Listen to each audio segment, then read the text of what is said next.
Assalamualaikum warahmatullahi wabarakatuh. Perkenalkan nama saya Heri Setiawan, mahasiswa PJJ Manajemen Universitas Siber Asia. Dalam rangka UAS mata kuliah digital inovatif entrepreneurship, saya akan mencoba mempresentasikan tentang digital marketing. Dengan judul pada kesempatan kali ini, menguasai dunia pemasaran modern. Digital marketing, definisi dan dampak strategis. Pemasaran digital atau digital marketing mencakup semua aktivitas pemasaran, memanfaatkan teknologi dan media digital seperti website, media sosial, mesin pencari, email, dan platform digital lainnya. Tujuannya untuk menjangkau, menarik, dan mempertahankan pelanggan melalui kanal online. Tanpa strategi yang jelas, aktivitas digital marketing hanya menjadi kegiatan operasional tanpa arah yang terukur, sehingga tidak mampu memberikan dampak maksimal bagi perusahaan. Peran strategis digital marketing. Yang pertama adalah meningkatkan visibilitas. Melalui kanal online, bisnis dapat meningkatkan kehadiran dan pengenalan merek di mata audiens yang lebih luas. Yang kedua, menjangkau pasar tertarget. Dengan data dan segmentasi yang akurat, kampanye dapat difokuskan pada audiens yang paling relevan. Tiga adalah interaksi real time. Memungkinkan komunikasi dua arah dan membangun engagement yang lebih kuat dengan pelanggan. Yang keempat, pengukuran akurat. Data analitik memberikan insight mendalam tentang kinerja kampanye optimalisasi berkelanjutan. Konsep strategi pemasaran digital. Tujuan utamanya adalah sebagai berikut. Yang pertama, meningkatkan brand awareness, meningkatkan traffic dan engagement, menghasilkan leads atau penjualan, meningkatkan customer retention, dan membangun positioning dan keunggulan kompetitif. Fungsi strategi. Yang pertama, memberikan arah dan fokus kegiatan. Yang kedua, menyelaraskan aktivitas dengan tujuan bisnis, mengoptimalkan alokasi anggaran, mengurangi risiko kegagalan, dan evaluasi, dan sebagai dasar evaluasi kinerja. Strategi pemasaran digital adalah rencana yang terintegrasi atau terstruktur untuk mencapai tujuan bisnis tertentu melalui pemanfaatan kanal dan teknologi digital secara efektif dan efisien. Perencanaan strategi sangat penting karena persaingan digital yang ketat dan perubahan perilaku konsumen yang sangat cepat. Nah, kemudian kita akan beranjak ke model Shostak, yaitu salah satu strategi pemasaran digital yang paling terkenal. Model Shostak ini dikembangkan oleh Paul Smith, adalah kerangka kerja perencanaan strategis yang sistematis dan populer untuk digital marketing. Shostak ini kepanjangannya itu adalah situation, objectives, strategy, tactics, and action. Model ini memandu bisnis melalui 6 tahapan penting, memastikan setiap aspek pemasaran digital direncanakan dengan cermat.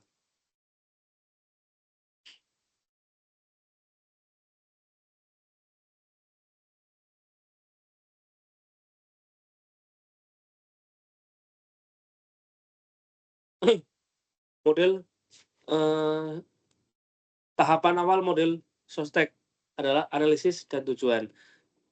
Yang pertama, analisis situasi atau situation analysis. Menganalisis di mana posisi bisnis kita saat ini. Ini melibatkan pemahaman mendalam tentang pasar, tren digital, kompetitor, perilaku pelanggan, serta kekuatan dan kelemahan internal atau SWOT. Tujuannya adalah untuk mendapatkan gambaran komprehensif sebelum merancang strategi. Jadi menganalisis posisi kita dulu, kemampuan dan kelebihan kita apa, baru nanti disesuaikan strateginya dengan sesuai kebutuhan dan sesuai target yang ingin dicapai. Yang kedua adalah objectives, menentukan kemana bisnis ingin pergi. Tujuan harus spesifik, terukur, dan dapat dicapai. Relevan dan terikat dengan waktu. Contohnya, meningkatkan traffic website sebesar 30% dalam 6 bulan. Atau meningkatkan conversion rate menjadi 5%. Jadi tujuan itu harus jelas dan dapat dicapai. Yang selanjutnya adalah strategi. Strategi adalah merencanakan bagaimana cara mencapai tujuan ini. Mencakup segmentasi, targeting, positioning, customer journey mapping, value proposition, dan pemilihan kanal digital utama. Strategi bersifat makro dan jangka panjang. Yang keempat, taktik. Menentukan detail spesifik yang akan digunakan untuk mendukung strategi. Contoh teknik meliputi SEO, SEM, social media marketing, content marketing, dan sebagainya. Selanjutnya, action. Fokus pada siapa yang melakukan apa dan kapan. Ini melibatkan pembuatan timeline kampanye, pembagian tugas tim, pengelolaan anggaran sistem kerja, dan SOP digital marketing. Kemudian yang terakhir adalah kontrol. Mengukur dan mengevaluasi kinerja, melibatkan penetapan KPI atau Key Performance Indicator, penggunaan dashboard analitik, dan lain sebagainya. Nah, kemudian saya akan melakukan studi kasus di Tokopedia, strategi pemasaran digital Tokopedia, analisis dan rekomendasi. Pada presentasi kali ini akan mengupas tuntas strategi pemasaran digital Tokopedia menggunakan kerangka SOSTEK, serta memberikan rekomendasi untuk meningkatkan keunggulan kompetitif di pasar e-commerce Indonesia yang dinamis. Yang pertama adalah analisis situasi, tantangan dan kekuatan di pasar e-commerce. Tantangan pasar, kompetisi yang ketat. Ya, Tokopedia ini kan bersaing dengan raksasa marketplace seperti Shopee, Lazada, Blibli, dan lain sebagainya. Kemudian sensitivitas harga. Sensitivitas harga. Konsumen sangat mempertimbangkan harga dan promo dan diskon, gratis ongkir, dan lain sebagainya. Yang selanjutnya adalah mobile first. Dominasi penggunaan perangkat seluler untuk berbelanja. Selanjutnya adalah perilaku berbasis promo, tingginya ekspektasi konsumen terhadap diskon dan penawaran khusus. Nah, sekarang kita lihat kekuatan atau yang dimiliki oleh Tokopedia. Yang pertama adalah brand-nya kuat, pengenalan merek tinggi, dan kepercayaan konsumen. Terus banyak merchant, jaringan penjual yang luas, kemudian ekosistem digital yang luas, terintegrasi dengan layanan yang mendukung pengalaman berbelanja. Tujuan dan strategi fokus pada pertumbuhan pengguna. Tingkatkan transaksi aktif bulanan, mendorong pembelian berulang dari pengguna yang ada. Jadi pengguna yang sudah menggunakan Tokopedia, kalau dia ingin berbelanja lagi, diupayakan bagaimana caranya supaya kembali ke Tokopedia untuk bertransaksi. Kemudian tingkatkan penggunaan aplikasi. Akuisisi pengguna baru melalui instalasi dan aktivasi aplikasi. Selanjutnya adalah tingkatkan retensi pengguna. Mempertahankan pengguna agar tetap setia berbelanja melalui Tokopedia. Strategi utamanya adalah yang pertama, mobile first experience. Optimalisasi penuh untuk perangkat seluler. Jadi selalu di-upgrade, selalu sempurnakan aplikasinya supaya lebih memudahkan konsumen untuk berbelanja di Tokopedia. Yang kedua, manfaat kampanye besar. Nah, ini biasanya di tanggal-tanggal kembar atau di momen-momen tertentu seperti kalau di Tokopedia, WIB, Waktu Indonesia Belanja, atau Harbolnas, dan lain sebagainya. Yang ketiga adalah personalisasi promosi. Nah, ini sudah sering dilakukan personalisasi promosi sehingga Tokopedia melakukan penawaran produk khusus berbasis dari data perilaku pengguna. Jadi kalau misalkan kita sering mencari terkait olahraga, maka halaman depan yang muncul adalah barang-barang terkait olahraga. Kemudian strategi yang keempat, kolaborasi influencer. Nah, ini juga menjadi salah satu strategi yang cukup mendukung untuk mencapai tujuan ini, karena bekerjasama dengan brand ambassador dan figur publik menjadikan brand awareness menjadi lebih luas.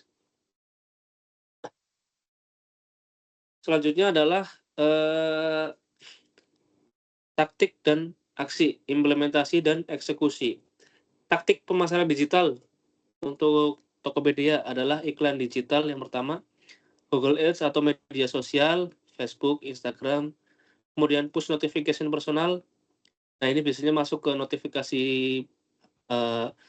handphone pengguna, kadang juga mereka menyebutkan nama kita, jadi kita lebih merasa personal begitu. Kemudian yang selanjutnya adalah flash sale dan cashback, email marketing, konten marketing, dan influencer marketing. Selanjutnya untuk sumber daya sendiri, yang pertama adalah tim digital marketing khusus, sumber daya internal yang berdedikasi. Kemudian adanya kalender kampanye bulanan, jadi sudah di-planning, periode ini promonya apa, periode ini promonya apa, gitu. Kemudian integrasi data analisis dan CRM untuk melakukan pengambilan keputusan berbasis data. Selanjutnya adalah automation tools, memanfaatkan teknologi untuk efisiensi kampanye. Yang keenam adalah kontrol atau evaluasi kinerja dan pengambilan keputusan. Bisa dilakukan dengan berbagai cara, diantaranya adalah analisis performa melalui evaluasi hasil kampanye dan tren. Kemudian yang kedua, melakukan monitoring KPI melalui metrik kunci secara real time. Yang ketiga adalah AB testing, uji varian landing page untuk konversi. Yang keempat adalah evaluasi ROI, hitung dampak iklan berbayar pada ROI atau return on investment. Fase kontrol memastikan setiap upaya pemasaran digital yang sudah direncanakan tercapai atau terukur dengan memantau metrik eksekusi dan melakukan pengujian. Tokopedia dapat terus menyempurnakan strateginya untuk hasil yang lebih baik. Nah, rekomendasi strategi untuk keunggulan kompetitif yang pertama adalah penguatan hyperpersonalisasi. Nah, di zaman sekarang bisa memanfaatkan AI untuk rekomendasi produk real time, dynamic pricing, dan segmentasi mikro. Yang kedua, optimalisasi konten commerce. Kembangkan live shopping, video commerce, dan user generated content untuk pengalaman berbelanja yang lebih imersif. Yang ketiga adalah strategi komunikasi based marketing. Nah, bangun komunitas loyal berdasarkan kategori produk atau minat, misalkan UMKM, hobi, parenting, dan lain sebagainya. Selanjutnya adalah peningkatkan retensi berbasis loyalty program. Nah, kalau misalkan belanja dapat poin, belanja dapat semakin banyak poin, semakin banyak diskonnya. Nah, itu akan meningkatkan retensi konsumen-konsumen supaya lebih loyal.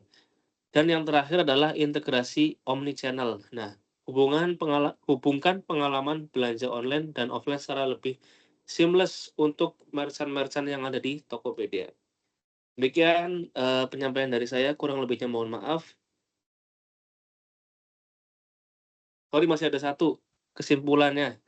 Kesimpulan, inovasi untuk keunggulan berkelanjutan. Strategi pemasaran digital adalah kunci keberhasilan di bisnis digital. Model Sostek menyediakan kerangka sistematis dan studi kasus Tokopedia menunjukkan bagaimana penerapan strategi dan yang terstruktur dapat meningkatkan daya saing. Namun, untuk keunggulan kompetitif berkelanjutan, inovasi melalui personalisasi, teknologi, dan pendekatan berbasis komunitas menjadi sangatlah penting. Nah, demikian informasi atau presentasi yang dapat saya sampaikan. Kurang lebihnya mohon maaf. Wassalamualaikum warahmatullahi wabarakatuh.